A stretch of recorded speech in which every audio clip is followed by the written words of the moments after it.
من هو لطفي دبل كانون؟ لطفي دبل كانون هو واحد من أشهر وأقدم الرابرز في الجزائر والعالم العربي، معروف بالراب الهادف والسياسي وبكتاباته القوية اللي تنتقد الواقع، الفساد والظلم الاجتماعي.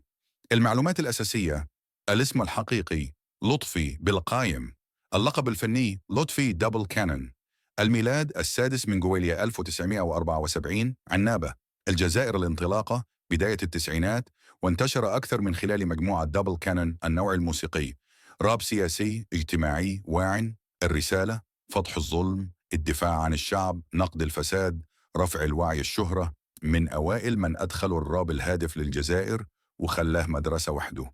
علاش الناس تحب لطفي دبل كانون؟ لأنه ما يديرش راب على الفاضي، كلامه دايما عنده معنى، عنده أسلوب قوي في التحليل الاجتماعي والسياسي، من القلة اللي حافظوا على هويتهم وما تبدلوش مع الوقت. أغانيه تعالج قضايا الشعب بجرأة، أشهر أغانيه كليوها ديناكوبيا، هيب هوب ريفوليوشن نمبر 1، لا ديموكراسي، فاكو. لطفي دوبل كانون واحد من أقوى الأسماء اللي صنعت الراب الجزائري.